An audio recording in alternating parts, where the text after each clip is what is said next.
అందరికీ నమస్కారం. జై శ్రీరామ్. ఈరోజు ఉదయం సుమారు 11:05 ప్రాంతంలో కోర్ట్ నెంబర్ 5 ఆంధ్రప్రదేశ్ హైకోర్టులో జడ శ్రావణ్ కుమార్ 4వ పిటిషన్. సరే, లాస్ట్ టైం కొట్టేయడానికి సిద్ధంగా ఉన్నప్పుడు అమ్మాయి బాబాయ్ విత్డ్రా చేసుకుంటాను అని ఇలా రకరకాల మార్గాల్లో తప్పించుకున్న శ్రావణ్ కుమారుడు మళ్ళీ ఛాలెంజ్ చేసి అధికారులను నుంచోబెడతాను, రోడ్డు మీద నుంచోబెడతాను, అంతు తేలుస్తాను అని పిచ్చి పిచ్చి పిచ్చి పిచ్చి వాగుడు వాగి మళ్ళీ మరొక పిటిషన్ వేసి కొట్టారండి. చాలా స్పష్టంగా విస్పష్టంగా ఎటువంటి అవకాశం లేకుండా ఈరోజు అతని పిటిషన్ని కొట్టివేయటం జరిగింది. సరే, మళ్ళీ యథాప్రకారం అతను ఏమన్నా మరలా స్టే విధించారని చెప్పి పిచ్చి పిచ్చి బాబులు వాగి అది మళ్ళీ ఆ సాక్షుడు వేసుకుంటే సరే అదేమవుతుందో నేను చెప్పలేను, కానీ కొట్టేశారు. ద పిటిషన్ ఫైల్డ్ బై జడ శ్రావణ్ కుమార్ గాట్ డిస్మిస్డ్. 3 సార్లు పోయిన తర్వాత కూడా మరలా 4వసారి ముందు అనుమతులు లేకుండా కట్టకూడదు. అనుమతులు వచ్చిన తర్వాత అనుమతులు ఇవ్వటం తప్పు, ఆ స్థలంలోనే కట్టుకోవడం, అది కొట్టేశారు. మళ్ళీ వెళ్ళాడు, అదే పాయింట్, మళ్ళీ కొట్టేశారు. ఇప్పుడు 4వసారి అనుమతి ఇచ్చిన వాళ్ళ మీద అనుమతులు రద్దు చేసి చర్యలు తీసుకోవాలన్నట్టుగా మళ్ళీ మరొక పిటిషన్ వేస్తాయి. దాన్ని మళ్ళీ కొట్టివేయటం జరిగింది. డర్రమోహం వేసుకుని బయటిపోయాడు. ఎందుకంటే ఇంత అన్పార్లమెంటరీగా మాట్లాడలేము, కానీ తప్పదు.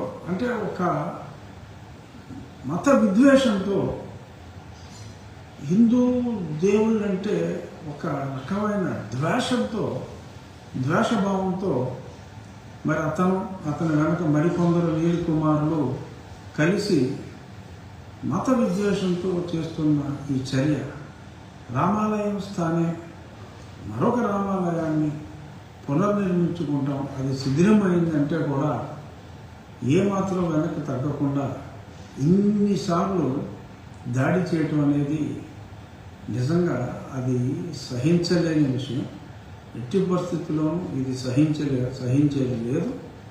అది పబ్లిక్ ప్లేస్ కాదు అన్నప్పటికీ కూడా ప్రభుత్వ స్థలానికి పబ్లిక్ ప్లేస్కి తేడా తెలియకుండా మాట్లాడుతూ కావాలని చెప్పి ఎంతో సామరస్యంగా అక్కడ పెద్దపేటలో అందరూ కలిసి ఉంటే కూడా ఇతను కావాలని చెప్పి చిచ్చు పెట్టే విధంగా మరికొందరు నీలి కుమారుల ప్రమేయంతో ఇలా చేయటం అనేది చాలా తప్పు. ఏదేమైనా జడ శ్రావణ్ కుమార్ ఆశయం ఒకవేళ పబ్లిక్ ప్లేస్లో ఎటువంటి ప్లేస్ ఆఫ్ వర్షిప్ ఉండకూడదు అనుకుంటే ఖచ్చితంగా నేను జడ శ్రావణ్ కుమార్ ఆశయాలకు అనుగుణంగా మరి రోడ్ల పక్కన పబ్లిక్ ప్లేస్లోకి చొచ్చుకు వచ్చిన చర్చిలు కానీ దేవాలయాలు కానీ ఏదైనప్పటికీ కూడా ఎక్కువగా చర్చిలు ఉన్నట్టున్నాయి. అతని ఆశయాలకు అనుగుణంగా కూడా నేను పనిచేయాలి అనుకుంటున్నాను. జడ శ్రావణ్ కుమార్ ఆశయాలకి, నీలి కుమారుల ఆశయాలకి అనుగుణంగా నేను వర్క్ చేయాలనుకుంటున్నాను. ఈరోజు నుంచే ఓ జడ, నీ ఆశయాలకు అనుగుణంగా రోడ్డుపైకి చొచ్చుకు వచ్చిన కొన్ని నిర్మాణాలని మర్చుకి చర్యలు తీసుకుని నీ మెప్పు పొందే ప్రయత్నం చేస్తాను. ఛాలెంజ్ చేయి. సాయంత్రం మళ్ళీ ఈహా టీవీలో, సాక్షి టీవీలో, ఇంకే దిక్కుమాలిన ఛానల్స్ ఉన్నాయి కదా వాటిలో. ఇక ఒక ఇంట్రెస్టింగ్ ఇష్యూ, నేను ఎప్పుడో 10 రోజుల క్రితం ఎవడో పెట్టినట్టున్నాడు, మరి అతను పాస్టరా లేకపోతే ఏదో, నన్ను అప్పుడు ఫస్ట్లో ఉన్న పిటిషన్ ఎటువంటి స్టే ఇవ్వనప్పుడు శ్రావణ్ కుమార్ స్టే వచ్చిందని చెప్పినప్పుడు సంతోషంతో చంకలు కొట్టుకుంటూ ఒక క్రైస్తవ మత ప్రచారకుడు ఒక వీడియో పెట్టాడు. ఆ వీడియో నాకు ఇవాళ ఒక ఆయన పంపించాడు, చూసా. అందులో ఏంటంటే నన్ను సాతాన్ అంటే లూసిఫర్తో పోలుస్తూ క్రైస్తవ మతానికి నన్ను ఒక శత్రువులాగా అతను చిత్రీకరిస్తూ మాట్లాడాడు. ఐఎమ్ నాట్ అగేన్స్ట్ క్రిస్టియానిటీ అని గతంలో ఎన్నోసార్లు చెప్పాను. అయినా నన్ను తర్వాత చదివా అసలు ఏంటి ఈ సాతాన్ ఏంటి, ఈ లూసిఫర్ ఏంటని ఈరోజు ఉదయం నేను గ్రాక్లో రివ్యూ చేశాను. Okay, Lucifer, okay, Satan, Lucifer both are same. Is he used to live in heaven. దేవుడితో అంటే Jesus Christ is supposed to be the son of God, but Lucifer used to be with the God in the heaven. Eden garden లాగా హెవెన్లో ఉన్నప్పుడు ఆ గాడ్తో some clash వచ్చి ఈ భూమి మీదకి నెట్టివేయబడ్డట. He used to be one of the angel in the court of God in haven.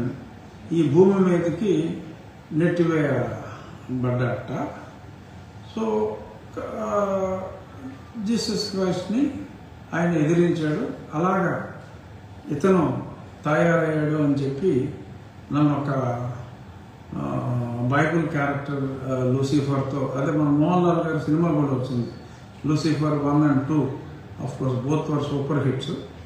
So ఆ మోహన్ లాల్ క్యారెక్టర్తో నన్ను ఒక మత ప్రచారకుడు పోల్చడం జరిగింది. నేనేమి దానికి బాధపడతలేదు, అలాగని సంతోషం కూడా పడతలేదు. బట్ ప్రజలు తెలుసుకోవాలి ఈ లూసిఫర్ గురించి కూడా. నేను వారికి వ్యతిరేకంగా ఎటువంటి చర్యలు తీసుకోవట్లేదు. అయినప్పటికీ కూడా ఈ రకంగా మా దేవాలయాల మీద పడుతూ, న్యాయబద్ధంగా నిర్మించుకుంటున్న మా దేవాలయాల మీద పడుతూ నేను లూసిఫర్ సినిమాలో మోహన్ లాల్ లాగా ఖచ్చితంగా పోరాడతాను అని చెప్తూ నేను ఆ లూసిఫర్ని కాదు కానీ లూసిఫర్ సినిమాలో మోహన్ లాల్ లాగా చెడుపై ఖచ్చితంగా పోరాడతానని చెప్పి క్రైస్తవ సోదరులందరికీ మాటిస్తున్నా. అంటే నీ మీద పోరాడతానట్లా, తప్పు ఎక్కడుంటే అక్కడ డెఫినెట్గా, అంటే మా మతం మీద విద్వేషం చూపిస్తున్న కొందరిపైన అందరూ కలిసి ఉన్నాం, అన్ని మతాలని గౌరవిద్దాం. అలా కాకుండా మా మతం మీద మీరు విద్వేషం ప్రదర్శిస్తే గతంలో లాగా మీకేదో పెద్ద పవర్స్ ఉన్నాయి, మీకేదో పెద్ద కేసులు పెట్టేస్తే మేము చేతులు ముడుచు కూర్చోవాలి అని కూర్చోకుండా మీ సమాధుల విషయాలు తవ్వుతాం, మీ చర్చ రికార్డు బయటికి తీస్తాం. నీలి కుమారుల మాటలు నమ్మి మోసపోవద్దని మరొక్కసారి చెప్తూ కలిసిమెలిసి ఉందాం, గొడవలు లేకుండా ఉందాం అన్న నా ఆహ్వానాన్ని మన్నిస్తారో, నీలి కుమారుల మాటలు విని నవ్వుబాటు పాలవుతారో మీ ఇష్టం. Choices yours. మా ఆలయ నిర్మాణం శ్రీరామ భక్తుల అండదండలతో నిరభ్యంతరంగా జరుగుతుంది అని చెప్పి మరొక్కసారి తెలియచేస్తూ, అంతిమంగా రామభక్తులదే విజయం. ఇది రామరాజ్యం. రామరాజ్యంలో శ్రీరామ భక్తులదే విజయం. నిన్ననే ఎన్నికల్లో కూడా అది చాలా స్పష్టంగా ప్రూవ్ అయింది. రానున్నది, ఉన్నది, రానున్నది కూడా చక్కటి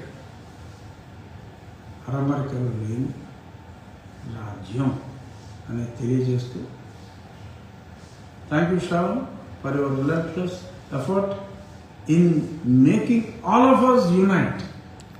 అందరినీ 80% మంది ప్రజల్ని ఒక్కటి చేసిన ఆ నలుగురు నీలి కుమారులకు, వారిని సపోర్ట్ చేస్తున్న సాక్షి ఛానల్ వాళ్ళకి మరొక్కసారి ఎలా చేసిన వారందరికీ నా ధన్యవాదాలు తెలియజేస్తూ